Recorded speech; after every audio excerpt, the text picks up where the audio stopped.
Welcome to this year's Engine Week. It's time to learn all about engines in aviation. Firewall forward kits, sales and support for the engines, overhauls. Firewall forward components, radiators, cowlings, engine mounts. This is based on several hundred Corvair powered Zeniths that have flown over the years. Thunderbolt is kind of its own animal for Lycoming. Now it's Continental Titan, that's where they came together, yeah. And we're looking for service and support dealers currently. This is the UL260i, and this is the low compression version.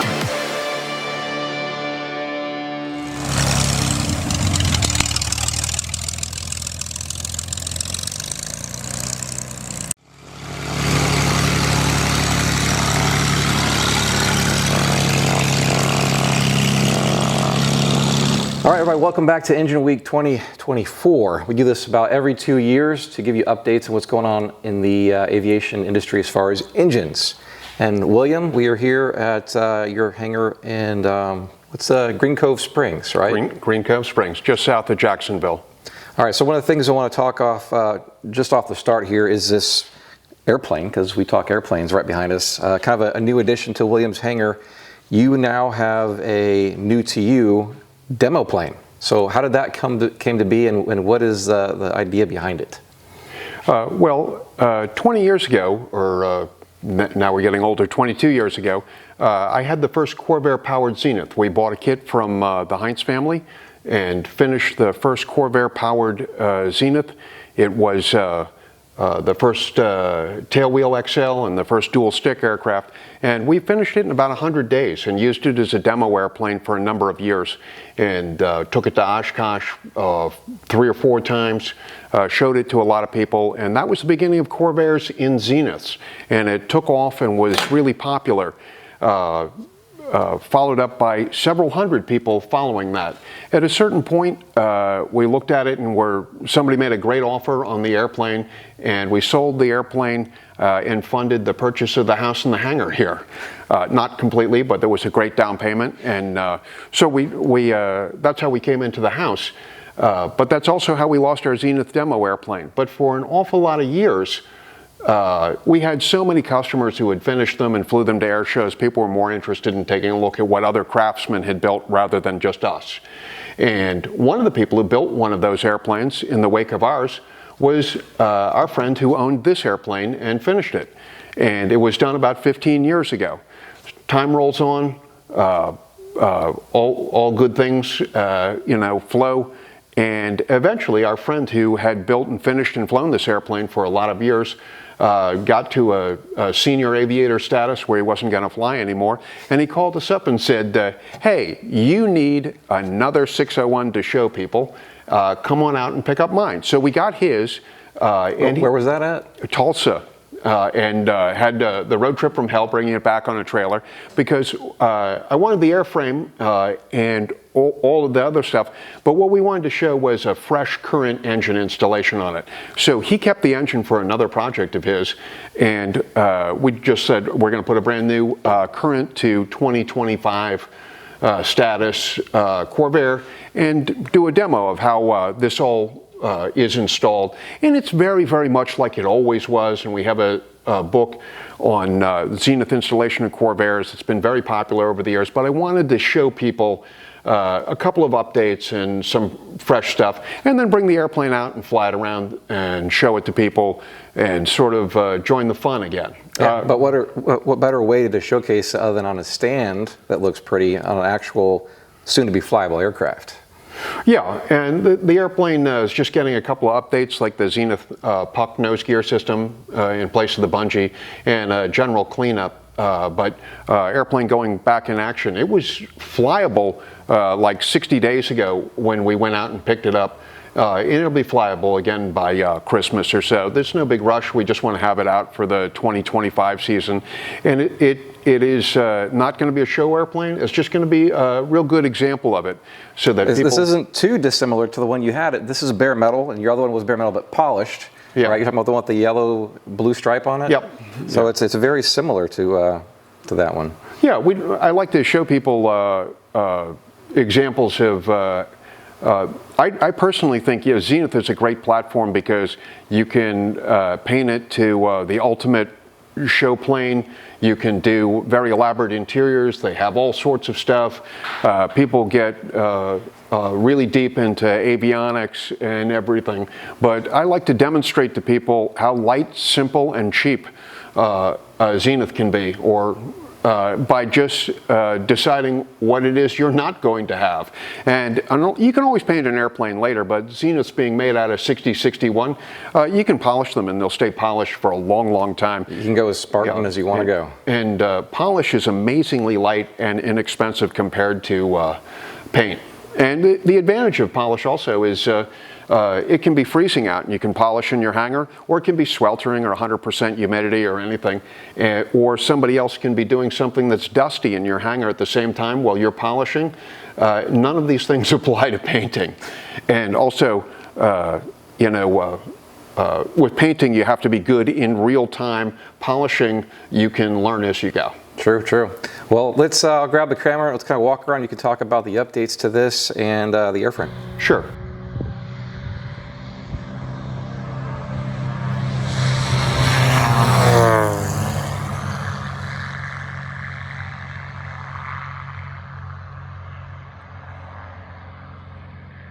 All right, let's dive into the engine. As I was saying before, we have a Zenith installation manual, and this is a copy of the installation manual. What I want to show people is how timeless some of this stuff is.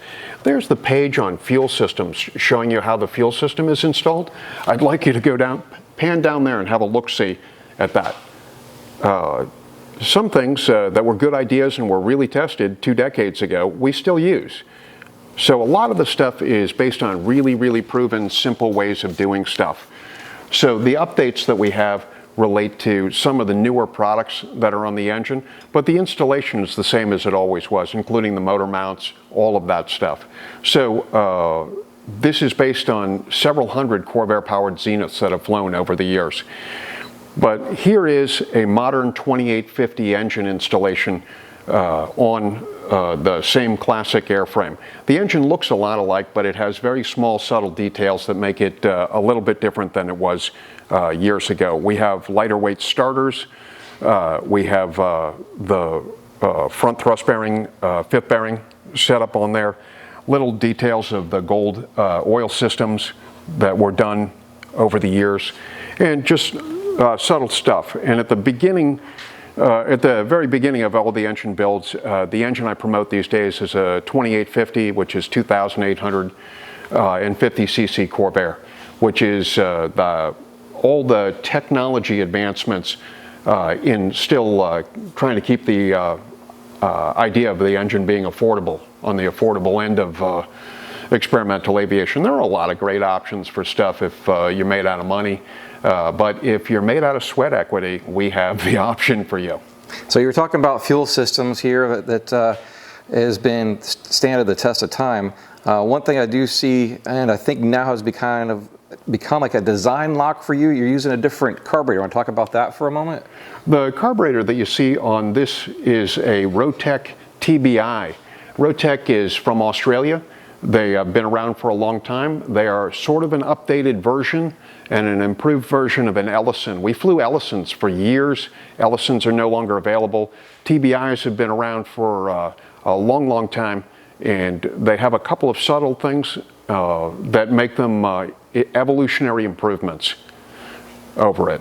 This is the standard carburetor that we use. Rotec Aerosport in Australia provides them, and they have been a blessing in affordability and really, really good solid performance. Okay, are you able to prime those or choke those like you would a typical carburetor, or how does that? The difference of an Ellison, although it looked like a Rotec, an Ellison needs a primer system, and a Rotec has a primer button on it that works sort of like a choke does. Okay. But they have full mixture control. They are an excellent carburetor. They're all CNC manufactured. They are floatless carburetors. They're highly resistant to icing. They are just a really good, solid piece.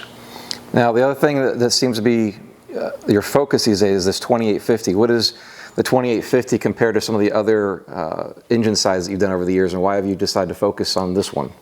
2850 is just what the standard thing that I encourage people to take a look at. We'll take a look at some of the interior components later on, but over the years we've built engines from 2700 cc's and all the way up to 3.3 liter. The very big engines, the 3 liters and the 3.3s, these are products of Sport Performance Aviation. They're excellent engines. However, on the affordable side, you have 2850s. 2850 has all the technology that you have in the high-end engines, but it's in a slightly smaller displacement and a more affordable package. I just want to pop in real quick and invite you all to our 31-day build challenge, which starts in December 1st through the 31st, which is why the 31 days. Every day is an opportunity to get something done on your aircraft, even if it's something very small like reading plans or setting out something for the next day. The idea is everybody has their end of year, New Year's resolution, and this is kind of a way to get started very early in December, and amongst other builders that are doing the same thing. So I invite you to post some, we prefer video, but definitely photos of what you got going on in your hangar or your home workshop or even at your kitchen counter. Share with everybody what you got going on the Experimental Aircraft Channel group. That's on Facebook. Just search Experimental Aircraft Channel and groups, that should pop right up. And join us for the 31-day build challenge. And also, let's take a moment right now to thank our sponsors. Dynon Avionics at Dynon.com, the premier provider of glass panel avionics systems for experimental and light sport aircraft. And visit our website at ExperimentalAircraftChannel.com for new videos and easy to navigate playlists and so much more.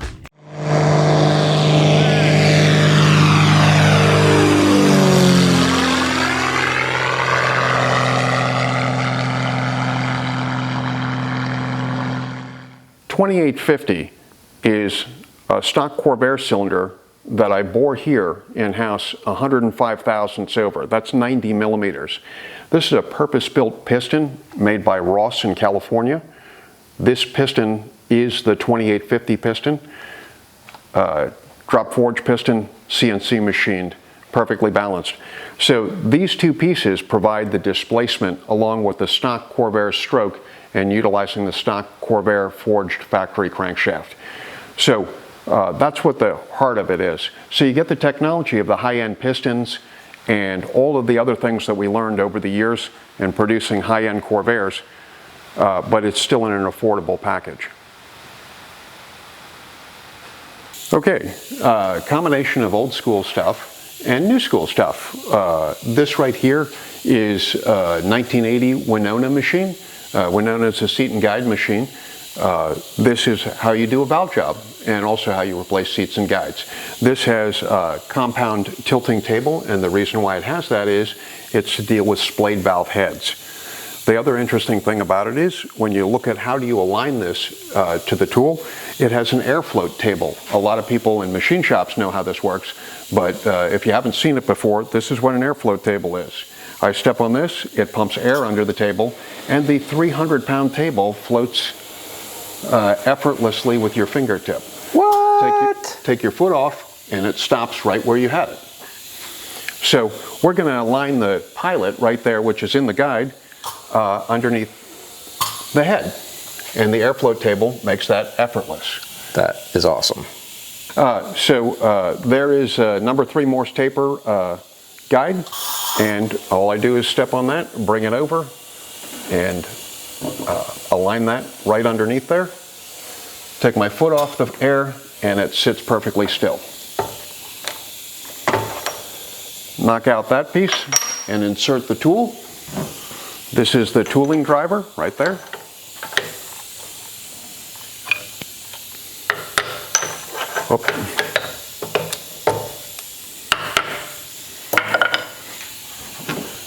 And this right here is what is driving, and it'll be easier to see if you come in close on this. This is what's referred to as a 3D cutter. It has a ball drive that is being driven at 70 RPM by the mill. But that is the adjustment right there, and that little piece of carbide right there cuts all 3 angles on the valve job at the same time. The tooling for this, all of this stuff from Goodson, which is the high-end name, cost more money than the machine did. But it's old school machinery, which is really well built, being operated, interestingly enough, as it's 3-phase motors being operated by a variable frequency drive. But right here, 3D cutters are a modern invention, and they mean that you can actually do really, really high-end work, repeat it, and it will work out great. So the cutter goes on, and if you have the cutter down there, it will go down. We'll get you a spot where you can see that right there, and it cuts all 3 angles at the same time. And just move that out of the way so that we can see that. But here, if you take a look at the back side of the tool, sometimes you can see it in the light. Can you see the 3 angles on that? I'll focus in on there, guys. Yeah. Best we can. It only seats on the 45-degree angle. The 45-degree angle there is 60 thousandths of an inch wide. But those cutters right there make for perfect valve jobs with the perfect seat width, the right angles and everything. So again, we're working with an old school engine, but I'm applying the highest technology stuff that's available to it. I worked on this machine, one identical to it, when I was in high school, which was an awful long time ago. And they were really well-built machines, but they didn't have cutters available like this. But people who recognize that the cutters serve really well on older machinery like that. That's the setup that we have here. It's a mixture of craftsmanship and high technology. This engine right here is a 2850. It happens, you can build a 2850 2 ways. You can buy it piece by piece from me, or you can buy it as a complete kit. The owner of this engine bought it as a complete kit, and he's coming here as part of a supervised build. Supervised builds are what we have as a replacement for the 20 years of Corvair colleges that we did. Supervised builds involve 4 builders coming here to my facility and completely assembling their engine and test running it. So, as it says, under my supervision. This 2850 has my own design 5th bearing on it right there. It's partially assembled. That is the seal cover that goes on the outside of it to seal it up, and then the prop hub goes on there. But the 2850 is, again, sort of the standard engine that I offer. The bigger displacements, excellent engines, easily available from Sport Performance Aviation, but we focus on this one. But it's supervised builds. You can build any displacement engine you want. I built them all. They're all good. This is just keeping the affordable ones on the table for people. So backing up for just a second, talking about where these come from, people can still build these themselves by getting a core, which is what you've got an example of behind you here. So you're still able to get the car and pull the engine and do all the nitty-gritty, and of course you offer doing all that work for them and having lots of options. On a kit. If somebody wants to buy a kit, it looks a lot like that when they get started. If somebody wants to do the ultimate investment in themselves, they can buy a manual from me, find out which core to get. That is one of the 2 million Corvairs that General Motors made right there. That has a whopping value of $200 to $300 anywhere in the country. And that's the beginning point. Everybody looks at that, and that's a hard thing to believe, that one of these 2 things comes right out of this, but it does. That's the nature of machinery. So for those of you that really like to wrench on things and restore, you can literally go from that to this in just a matter of a few months if you've got the time and the willpower. The important thing to understand about this is when a builder starts at this point and ends up at that point, he's not actually becoming a machinist here. All the things, this is a disassembly, an inspection, a replacement job. You can send the parts to me, we remanufacture them, and then you're going back and assembling them. So nobody has to become an automotive machinist to accomplish this starting from this point. This is just a core, But when you disassemble this, you would say, mail the cylinders to me and as cores, and you'd get back completely fresh bored ones with pistons. And the great majority of the components inside this engine do not get reused, they get replaced.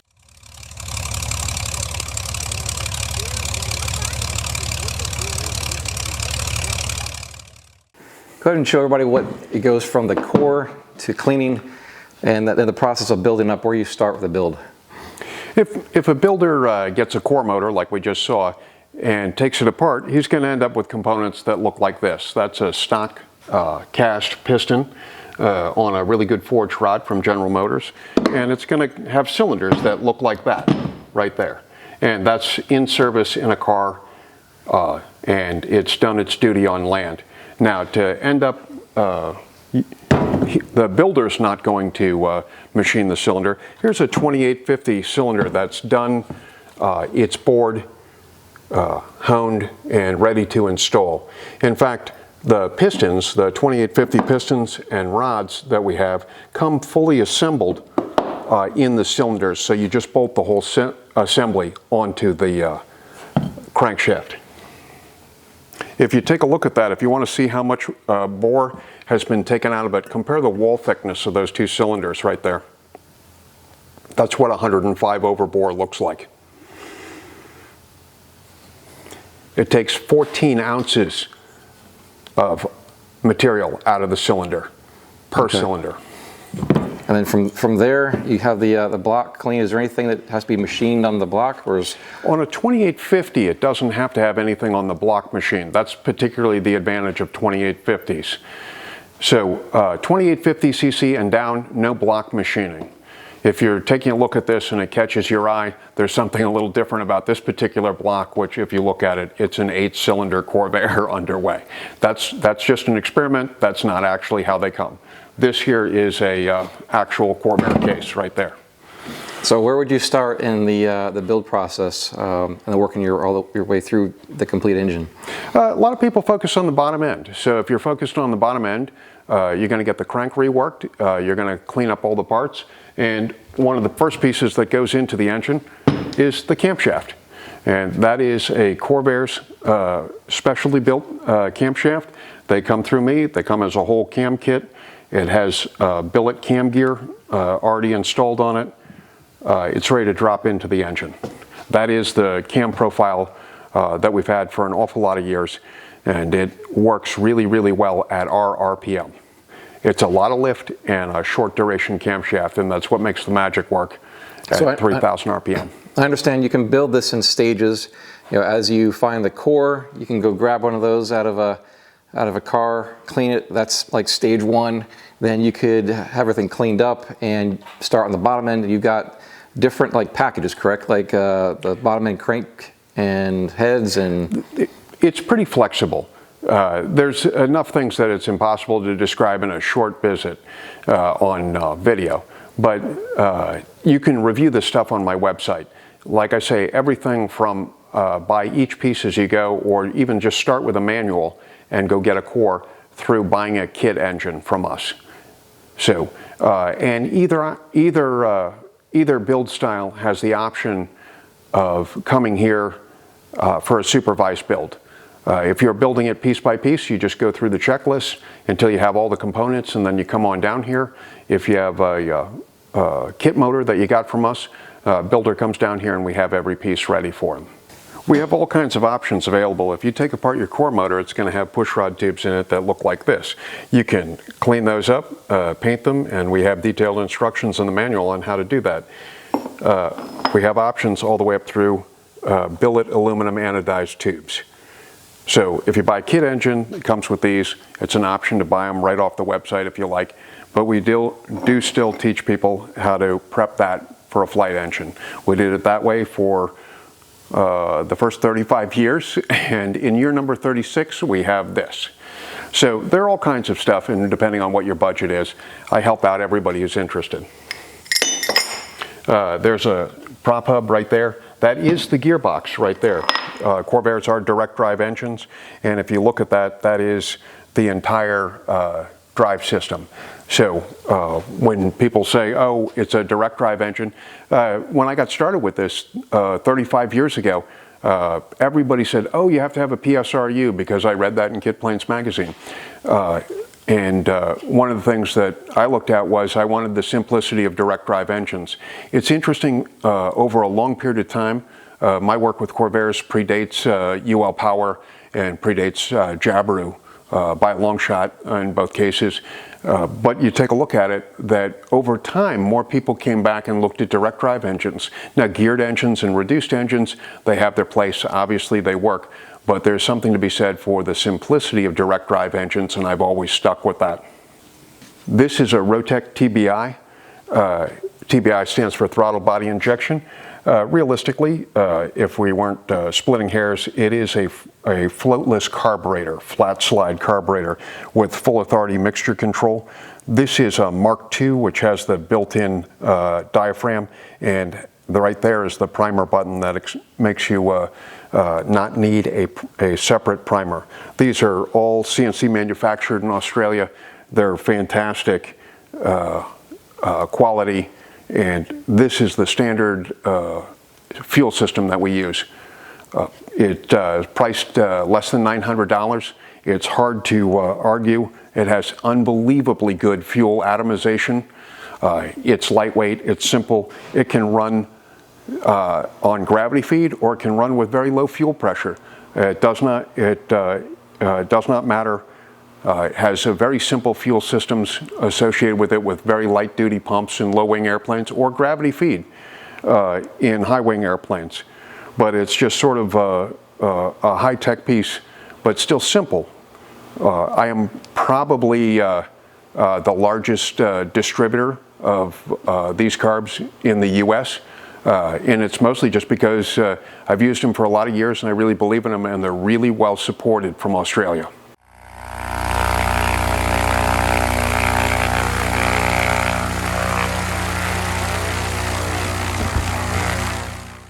Here's a Corvair cylinder head, and it's midway through the rebuilding process. So we're showing you that there are chips on the table, and where the chips have come from, we'll show you the cutter that produces that. But that is a 3-angle valve job on all the valve seats on a Corvair's head. Corvair head is one piece of aluminum. It is a splayed valve head, like a big block Chevy. So it's not a wedge head with all the valves in a line. It has a very, very high flow rate. It is a cross flow cylinder head. So if you look at it, the bottom of the engine is not an intake crowding an exhaust. It is purely exhaust on this side of the head, and it has all the space for the cooling air on it. The intake pipe is on the top side. You can compare this back to how the intake manifold comes up on the engine. That is the built-in structural reinforcement and fuel distribution log. Works great. Constantly have new things in development. That is a billet distributor with a brand new billet shaft. So over time, more and more components that go into the engine are available as new pieces. If you take a look at that housing, you'll notice that from this side here, it's a body of rotation, and from this side here, it is not. Yet it is a one-piece housing with no joints in it. So if you take a look at that, I'm after a really simple engine, but guys who are fans of CNC and understand how stuff is manufactured, that is correct. That is made on a 5-axis CNC machine. So we're using the highest technology machinery to still make simplistic parts. So high technology does not have to mean complicated. It can just mean bringing the ultimate technology to bear to make really, really high quality simplistic parts. So my goal is as simple as you can have the part to get the job done. That's what reliability is all about. But how it's manufactured doesn't have to be technology free. So interesting look at that. Here is a stainless exhaust system before the welds are polished out, but that is 304 billets attached to a CNC bent, robotically bent CNC 304 stainless tube where you have a 308L rod. These are welded here in my own shop by my own hand. I've been in the alternative engine game next year, 2025, will be 36 years. And one of the things that I can say is I've been here that long, no interruption of service, no bankruptcies, no nothing, no drama, just been here all that length of time. And one of the things I can always tell you about is if you go and look at a new product that comes out, and the guy who's presenting it to you, the CEO, the owner, or whatever, if he cannot physically manufacture the product himself, the chances of it surviving the long gestation period to acceptance are damn near zero. So whenever you're seeing a new product introduced and the guy who owns the company has to pay other people to do every step of the way, it's not gonna make it. The return on your investment on this stuff comes back over a period of like years and years, not quarters and quarters. So right there, when you take a look at this stuff, the great preponderance of the work, like boring the cylinders, pressing the gears on the camshafts, doing the stainless welding, the cylinder head work, the design work on these things, all of this done here by my own hand. I have a lot of really skilled friends who've made a difference and taught me stuff over the years. I'm very direct about sharing that. I can share what I've learned with other people. That's the nature of the whole process. If what you're looking to do is just buy an engine and you don't care about learning anything, then any salesman will do.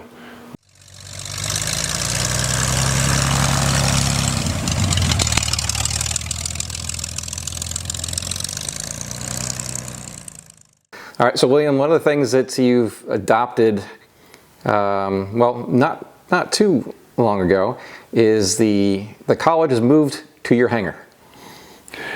Sort of. Yeah.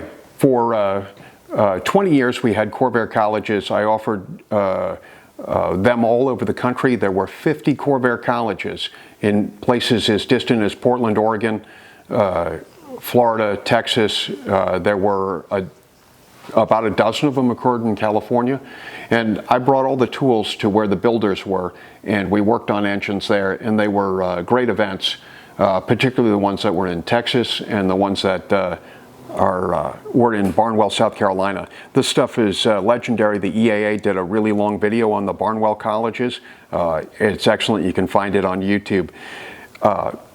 Those were great, and they were ongoing. The only thing that brought them to sort of a halt was COVID, and during COVID it would be irresponsible and possibly illegal to hold events like that. So what we switched over to was small groups of people coming to my hangar here. And one of the things we noticed was the learning was a lot more intense. Guys could build an engine in a single weekend here and test it, and I felt better about that. So thus is born the supervised build. So it's a quarter scale college, limited to about 3 to 5 people, correct? 4 people is the target. So we've had 3 and 4 person groups, which we've had 1 person groups, and universally the thing that people said is I can offer more supervision than most people can stand directly, so it pays to have more than 1 person here. But small groups work really well, and we just had one last weekend where we had 4 guys come and build engines, and it's a good number. We do it right here in my hangar. We have every tool available. There are no showstoppers, there's no forgotten part or anything like that. So we can take care of everything. And it's done right here on the tables that you see. If you take a look at the surface of the table, you can see all the tool marks and grease stains and everything from over the years. You know, I, like everybody else, watch a lot of stuff on YouTube, and you see somebody saying, this is my shop, and it's a newly rented space with super clean walls and a couple of banners hanging up in red toolboxes that they just got from Harbor Freight, and all kinds of sponsors, stickers hanging out. But you look at them and there's no work that's ever been done. There are no grease stains on the floor. Nobody's ever lived in that. It's just a giant joke. But when you take a look at my shop, and it has like stuff going on in it, that's because I've been in this particular hangar for 20 years and trained an awful lot of people here. And there's actual live work going on here. A lot of people follow the stuff that we do on social media and on the website and see that this is for real work. This is for real learning. And again, if you got in this game to learn stuff, this is a pretty viable option. Learning stuff isn't everybody's goal. Corvairs aren't for everybody. If you, a lot of people just arrive in experimental aviation and they have a list of things they'd like to buy and then squeeze them in together, and that's their definition of home building. And great, more power to them. If you don't fit in that group and you sit there and say, I really wanted to exit this a changed person by how much different stuff I learned, then you got to come to somebody who knows stuff. It's not, I can ask every single person out there. When you take a look at it, I can ask every person and say, who was the most important teacher in your life? And everybody has an answer for that. But if you ask, who's the most important salesman in your life? Not everybody has an answer for that. It would be weird if you did. But learning stuff is what makes aviation not only an enriching experience, it's also the definition of aviation safety, because you can look as long as you like and you will never find on an accident report, this guy was hurt because he knew too much about how this worked. However, on lots of accident reports, you can find out that people who were inadequately trained had no real idea how the machinery worked that they were trying to operate. You can look at all the accident videos and it's a common theme.